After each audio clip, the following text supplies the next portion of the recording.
Imagine waking up in the middle of the night, hearing the soft hum of your computer screen, and realizing that the person controlling your brother isn't sitting on the couch.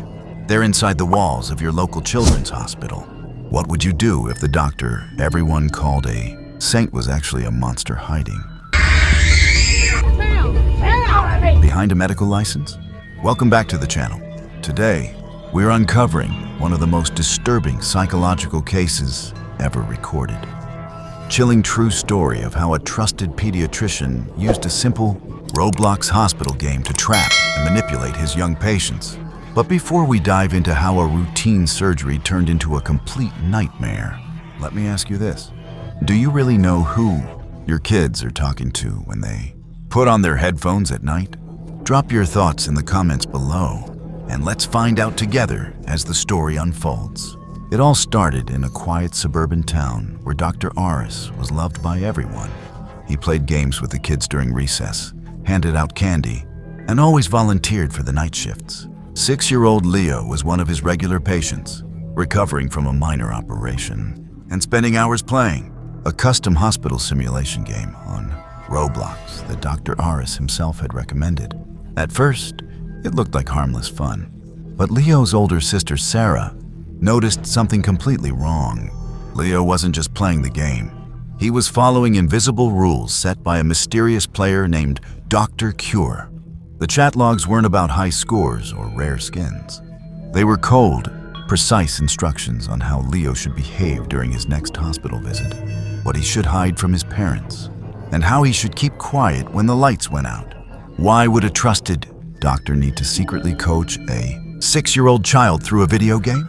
The answer's terrifying. As the weeks passed, Leo's physical health started improving, but his mental state completely collapsed. He stopped talking. He stared blankly at his dead phone screen for hours, and his Roblox avatar would stand, completely still in a locked, virtual operating room every single night at 3 a.m. Sarah tried to log into her brother's account to see what was happening, but she was instantly blocked by an admin override code that only the game's creator could control. That was when she realized the horrifying truth. The game wasn't a game at all.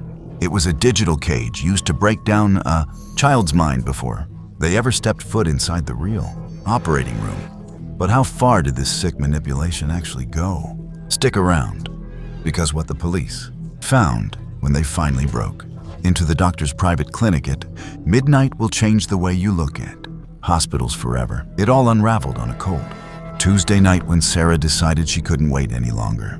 While her parents were asleep, she took her brother's phone and began digging deep into the game files, looking past the innocent hospital graphics and into the core directory. What she found made her blood run cold. There were hidden text logs, folders locked behind encryption keys, and a live tracking map that didn't show virtual players. It showed real-time GPS coordinates of every single child who had undergone surgery at the clinic that month. But before she could screenshot the data, the screen went completely black. A single line of text flashed across the monitor. "You shouldn't have looked." Moments later, the front door rattled.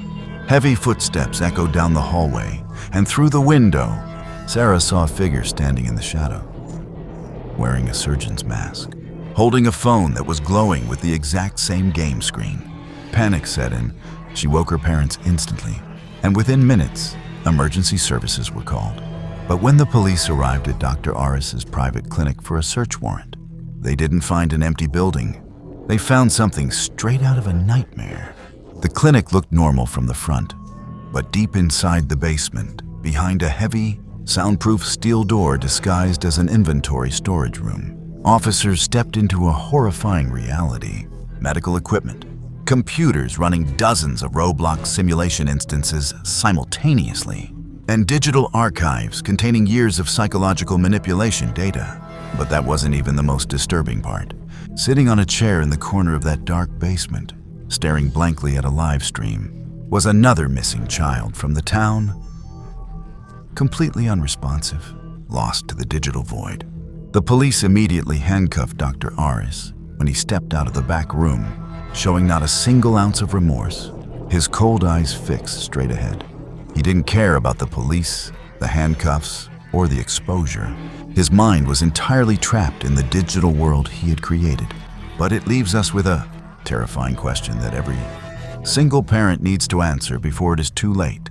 When trusted professionals use digital games to groom and trap our children, are the real monsters hiding out in the dark streets?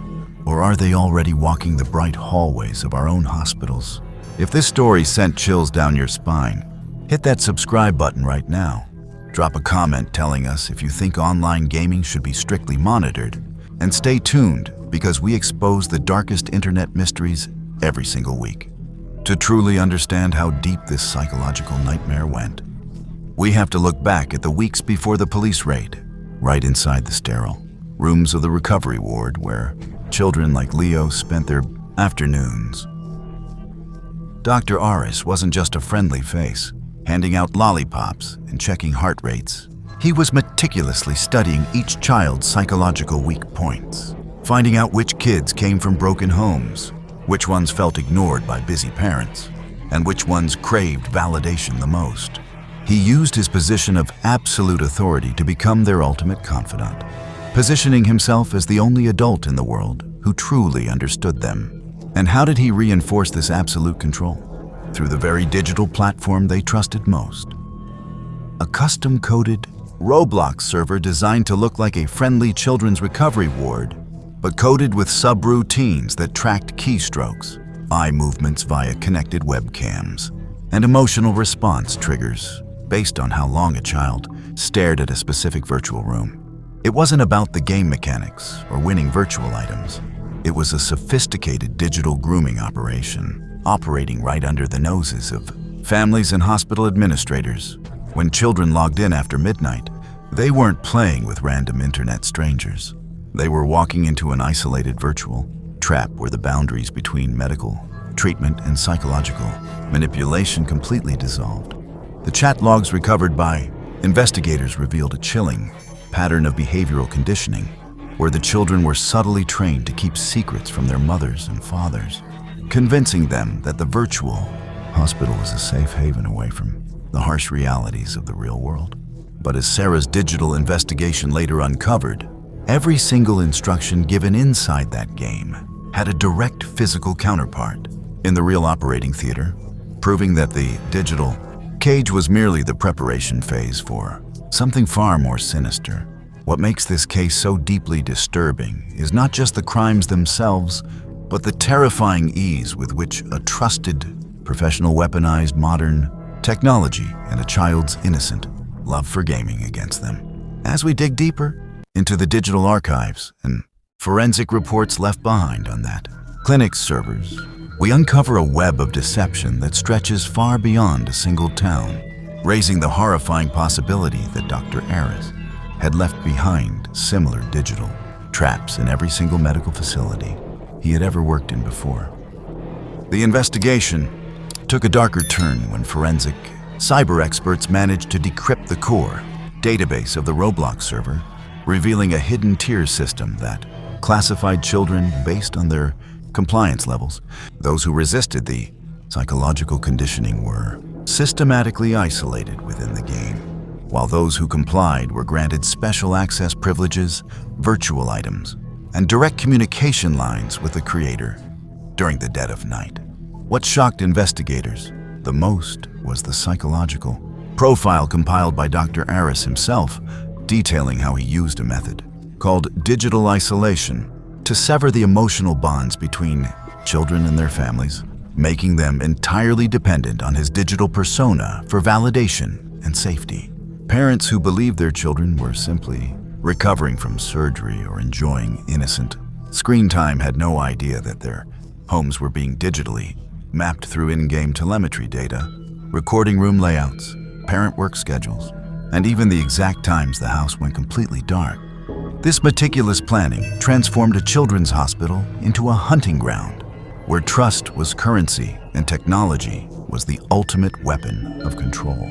As the trial dates approached, psychologists and cybercrime units from across the country analyzed the scale of the operation, realizing that this wasn't just an isolated incident of a rogue medical professional. but a horrifying blueprint of how digital platforms can be exploited by predators who hide in plain sight. But even behind bars, the digital footprints left behind on those servers continue to send shockwaves through the community, forcing parents everywhere to question the hidden dangers lurking behind friendly smiles and innocent game screens. If this deep dive into human manipulation and digital terror opened your eyes, make sure to hit that subscribe button. Leave your thoughts in the comments on how we can better protect kids online. And stay tuned for our next deep dive investigation into the darkest corners of the human mind. The deeper investigators looked into Dr. Aris's past, the more horrifying the scale of his actions became. It turned out this wasn't the first town where he had practiced, nor was it the first time children had shown signs of unexplained psychological trauma under his care. In his previous hospital assignments across different states, multiple families had filed formal complaints about abrupt changes in their children's behavior. Kids suddenly becoming mute, terrified of closed doors, and completely obsessed with playing late-night digital games recommended by their attending physician. But because of his pristine public reputation, spotless medical credentials, and the absolute trust he commanded from local authorities, those initial warnings were quietly dismissed as standard post-surgery anxiety or teenage rebellion. Dr. Aris knew exactly how to manipulate the system, using his professional status as a shield to deflect suspicion and silencing any concerned parents by making them feel like they were overprotective or paranoid. He meticulously maintained a double life. By day, the compassionate, life-saving doctor who held crying mothers' hands in sterile waiting rooms. By night, the anonymous digital architect ruling over a hidden network of virtual cages. What makes this realization truly sickening is how easily institutional trust can be weaponized against the very people it is meant to protect, leaving families defenseless. When the threat comes from someone wearing a badge of authority, as more victims began to come forward following his arrest, psychologists studying the case pointed out a terrifying pattern. Predators of this caliber don't look like monsters in the dark. They look like your neighbors, your teachers, and your doctors, hiding their true nature behind a mask of civic respectability. And that is what ultimately keeps communities awake at night, knowing that the next threat might already be sitting right inside our homes, smiling, waiting, and watching. If this investigation shook you to your core, smash that like button. Subscribe to the channel for more dark psychological exposés, and let us know in the comments, where do you think the line should be drawn between medical care and digital monitoring? As the final forensic reports were locked into evidence and the courtroom doors slammed shut on Dr. Aris's final appeal, the community was left picking up the shattered pieces of a reality they refused to believe. The clinic doors remain locked and bolted to this day, a chilling reminder of how the brightest hallways can hide the darkest intentions. But the digital servers that recorded every keystroke, every whisper of compliance, and every silent cry for help still echo across the internet, serving as a permanent warning to a world too eager to trust the glowing screen in a child's hands. When we look back at the terrifying weeks that shook that quiet suburban town, the ultimate question isn't just about what happened inside a doctor's private basement or a custom virtual hospital game. The real question is far more personal, lingering quietly in the back of every parent's mind as the house lights go down and the digital world boots up once again. When the monsters no longer wear masks in the dark, but instead wear the uniforms of the people we trust the most. Are they hiding outside our doors? Or are they already sitting right inside our own homes? This brings our deep dive into one of the most disturbing psychological and digital nightmares to a close. The servers have been seized, the clinic has been permanently shut down, and the digital cage has been shattered. But the lesson it leaves behind is something every single one of us needs to carry forward. In a world where digital screens and online platforms have become an everyday part of childhood, the greatest dangers rarely come from the shadows or the dark alleys outside. They come wrapped in professional titles, friendly smiles, and trusted authority. As the glowing lights of our devices light up our rooms at night, it forces us to look closer at what our loved ones are truly walking into. Thank you for watching. Make sure to hit that subscribe button for more deep psychological investigations into the darkest corners of human nature. Drop your final thoughts and theories down in the comments below. And as always, stay safe, stay vigilant, and we will see you in the next investigation.